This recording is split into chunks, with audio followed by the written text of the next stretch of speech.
Do you want to be better at playing this game? You are in the right place. Metaphor Refantazio is a huge game and there are a lot of good tips on the table that you need to know, especially I was not able to fit all of it in the last beginner guide video that many of you love. As promised, I will be covering more advanced tips like for example, taking advantage of the ability forecast feature. When progressing in the game, you will eventually unlock this feature where you can see the bonuses that your followers provide for each rank you level them on. This is extremely helpful when trying to determine which follower you need to prioritize, like for example Bardon here, who is an NPC and also who can provide great combat abilities by improving the defense of your backlines in squad battles. He also provides passives where it can improve your chances of escaping in battles. Or Maria, which can drastically improve your healing avenues in combat and also give you bonuses such as bonus XP gains after battles. These are some of the many examples of good abilities,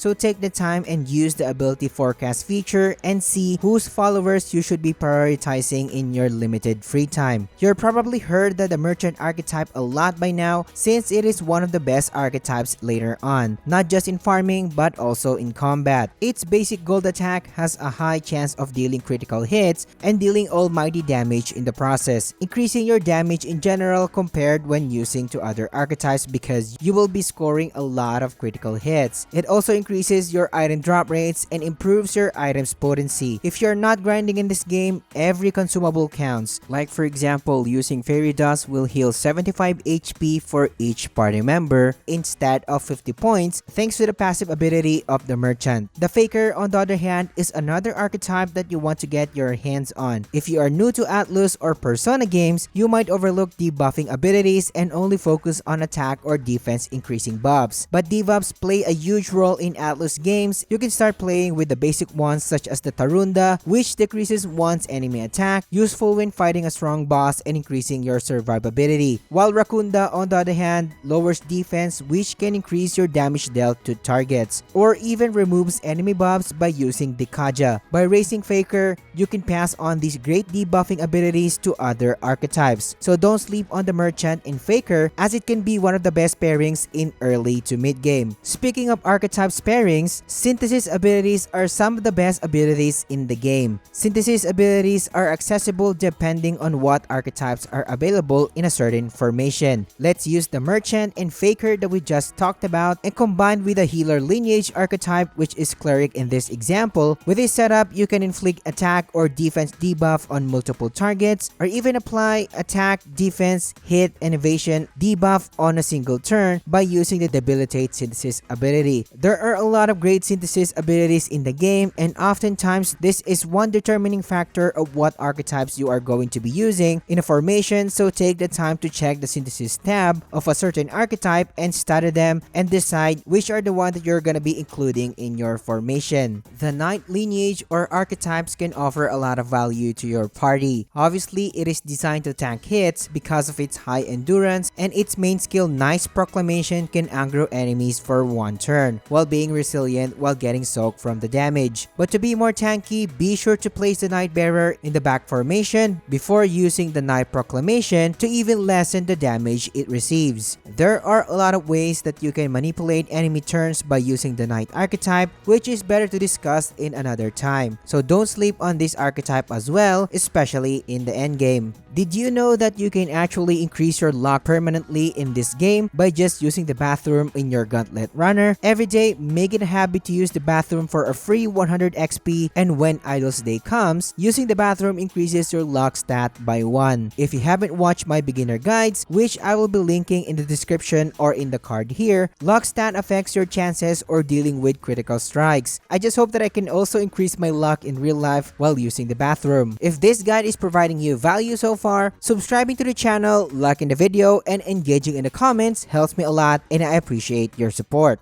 It is advisable to keep your party members at the back formation by default. The reason is when your party gets ambushed in the field, enemies will take the first turn but your party members will suffer lesser damage since they are in the back row. Switching your characters to the front row will not cost anything, so this is a pretty useful tactic, especially when tackling endgame dungeons. Most of my deaths or game overs comes from ambush attacks, so keep this in mind. To do this effectively, make sure that the save battle formation is turned off in the settings and switch all of your party members to the back row in the party menu. In past Atlus titles, choosing the right answers when increasing social links does matter and often affects how fast you can level up a certain social link. However, in Metaphor Refantazio, choosing the right answers does not matter, so you can have the peace of mind of just choosing whatever answer you think is right for a certain situation. This is very important as you might think the other way around and waste time figuring out saving and loading progress just to confirm this. But keep in mind that Virtues, on the other hand, will require the correct answers to gain the most points possible. You might want to save cooking in the Gauntlet Runner after raising your bond with Maria to level 4, since she can unlock speed cooking for you. This will allow you to not spend time while cooking dishes in the Gauntlet Runner. Why would you want to cook? I hear you asking, my humble lord and lady. It's because dishes provides different kinds of useful buffs when you are in the field. There are wide selections here, but my favorites are critical meatballs, which increases all of your party members' critical chance, or a magical bread, which help you regen your MP while walking. Tip number 9 is one of the most important things in my opinion, and when I first played my first Persona game, I always overthought my schedule, making me paranoid if I was doing the right things on certain days or if I had the perfect schedule. As a new player in the series, you might do the same in this game. I'm also receiving comments on which schedule would be the best, but my ultimate advice to everyone is just to enjoy the game and follow what you think is best for your journey. There are better ways of handling general progress, sure, but stressing over your schedule too much may take the fun out of you and stop playing the game completely. As long as you do the basic good practices of how to handle your schedule, you will be fine. I talked about it in my beginner guide, which I highly suggest you to check as well. Link in the description or card here as I mentioned. I've shared my early farming spots for you to grind resources or level up your characters. However, there are certain things that you need to consider when grinding. The first thing that you need to consider is excessive grinding will make you overpowered, especially when you do this early in the game. If you want to keep your experience intact, I would highly suggest at least limiting your grinding or increasing the difficulty to preserve the experience. This game has an addictive combat, and it would be such a waste if you did not experience it to the full. This applies to people who would love to experience the intended gameplay. However, I also understand that there are people who love grinding, and there's nothing wrong in both of these. If you are planning to see the content that this game offers completely and you still wanna grind, I suggest still limiting it, as you can't bring your character levels when playing in New Game Plus, potentially wasting a lot of hours. But no worries, your archetype levels will surely be carried over. But why would you want to play in the New Game Plus? One of the hardest fights in the game can only be accessed during New Game Plus, which is a bummer, I know, and the true challenge starts in your second playthrough. So if you plan on min-maxing, I suggest doing it in your second playthrough. But if you simply don't care about the additional content, farm away. At the end of the day, it is up to you how you plan to play the game. Speaking of farming spots, if you want to know the best farming spots early in the game, or if you want to know my top 22 beginner tips that will save you even more time, click on these videos and I will catch you